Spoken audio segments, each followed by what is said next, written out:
Добро пожаловать, друзья, на канал Фактограф. Представьте себе, что вот-вот наступит самое волшебное время года – Новый год и Рождество. А как эти праздники отмечаются в разных уголках мира? Сегодня мы отправимся в захватывающее путешествие по разным странам, чтобы погрузиться в их удивительные новогодние и рождественские традиции. Готовы ли вы узнать, как встречают Новый год в Японии, какие обычаи существуют в Италии или какие традиции приняты в Мексике? Для этого нам вовсе не нужно отправляться в ту или иную страну. Просто оставайтесь с нами. Давайте вместе откроем для себя мир удивительных праздничных обычаев и подарим себе порцию праздничного настроения. Великобритания. Традиционно главным зимним праздником в Британии является Рождество. Рождество отмечается в кругу семьи, а готовится к нему задолго до 25 декабря. Британцы украшают дом, ставят елку, над камином вешают чулки, а над дверным проемом – омелу, которая должна защитить от бед.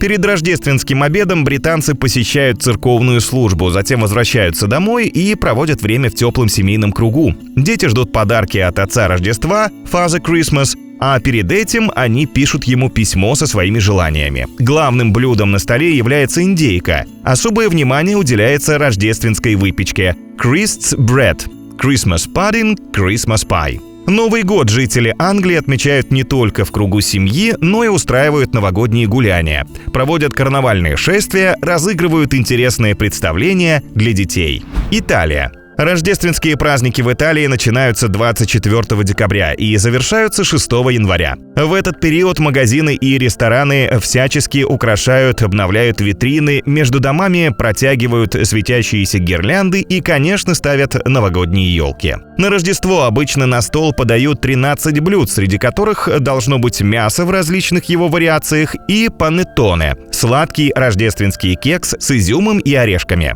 24 декабря к детям приходит Баббо Натале, итальянский аналог Санта-Клауса, а в ночь на 6 января появляется Бефана, мифологический персонаж, ведьма с душой доброй феи, которая в ночь на 6 января пробирается через дымоход в дома, где есть дети, и оставляет им подарки на камине. В канун Нового года именно по настоянию Бефаны, не лишенные чувства юмора итальянцы, расправляются со всяким старьем, выбрасывая все это прямо из окон. Поэтому, будучи в новогоднюю ночь в Италии, лучше не гуляйте под чужими окнами.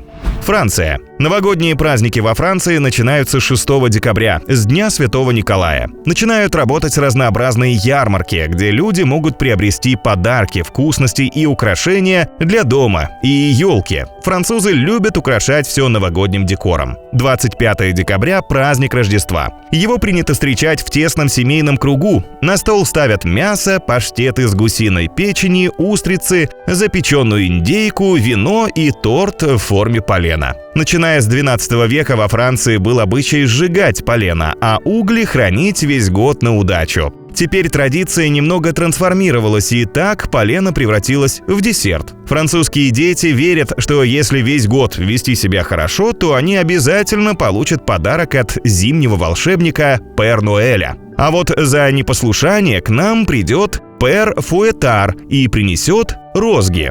А Новый год во Франции – это время веселья, посиделок с друзьями и повод прогуляться по улице в маскарадном костюме. Япония. Рождество в Японии отмечается 25 декабря. Это не государственный праздник, лишенный религиозного содержания и известный как романтический семейный праздник и День влюбленных. Празднование Рождества в Японии не связано с рождением Иисуса Христа и существует вне библейского контекста, а на рождественскую службу ходят только христиане. При этом основные религии в Японии – это синтоизм и буддизм, поэтому так сложилось, что в Японии Рождество – это День влюбленных. Влюбленные парочки гуляют по городу, дарят друг другу подарки и традиционно едят клубничный торт. Вечер 24 декабря японцы также проводят со вторыми половинками и часто делают предложения именно в этот день. Но Новый год – важнейший праздник для японцев. В преддверии праздника японцы убирают свои дома, покупают подарки, отправляют новогодние поздравительные открытки, готовят праздничные блюда, выставляют у входа в дом кадамацу, украшения из сосны, которые символически охраняют дом от злых сил. В новогоднюю ночь японцы не только сидят за столом, но и играют в игры и по старому обычаю дарят детям деньги.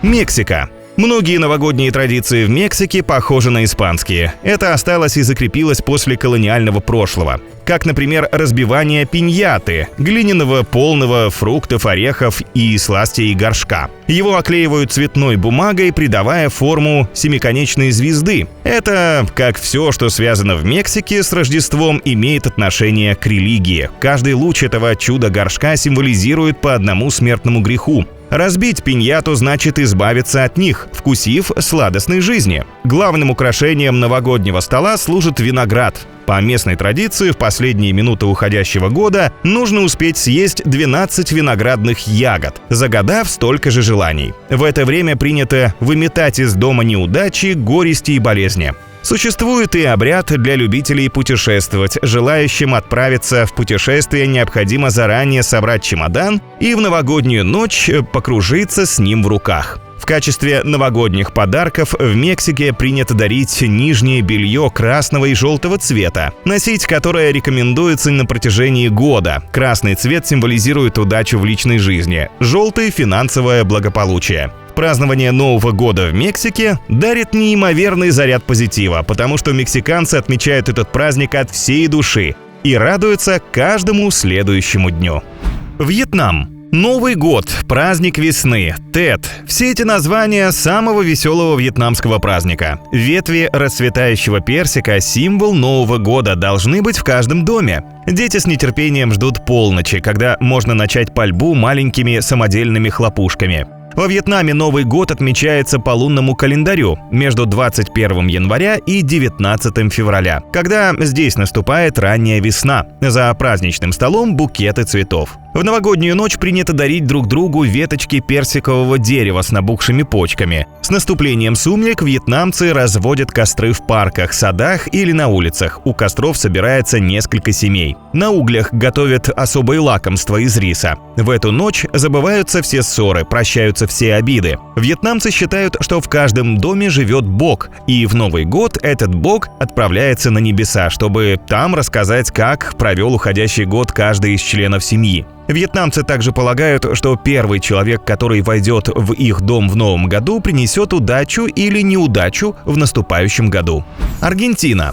Подготовка к Рождеству начинается очень рано, в декабре или даже ноябре. Многие люди в Аргентине католики и отмечают Адвент. Дома украшают огнями и гирляндами зелени, золота, красного и белого цветов. Рождественские елки здесь очень популярны. Их обычно украшают 8 декабря на праздник непорочного зачатия. Некоторые люди кладут ватные шарики на рождественскую елку, чтобы представлять снег. Рождественский стол может быть накрыт в саду. Популярной праздничной едой в Аргентине является жареная индейка, свинина, фаршированные помидоры. В полночь взлетает в воздух большое количество фейерверков. Некоторые любят пойти прогуляться, но большинство предпочитает оставаться дома и наблюдать за феерией фейерверков из окна, а потом открывать свои подарки. Финляндия.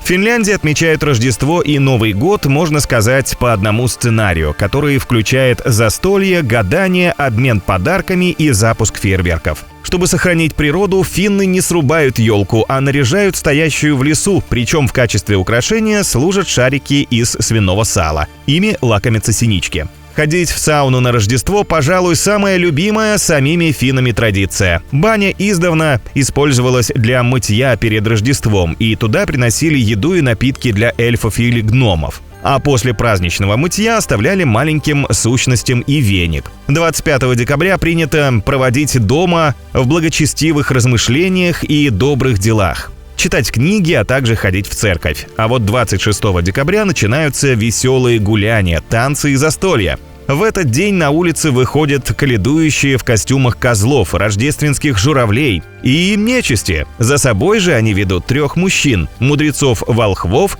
предсказывающих рождение Христа и явившихся к нему с дарами.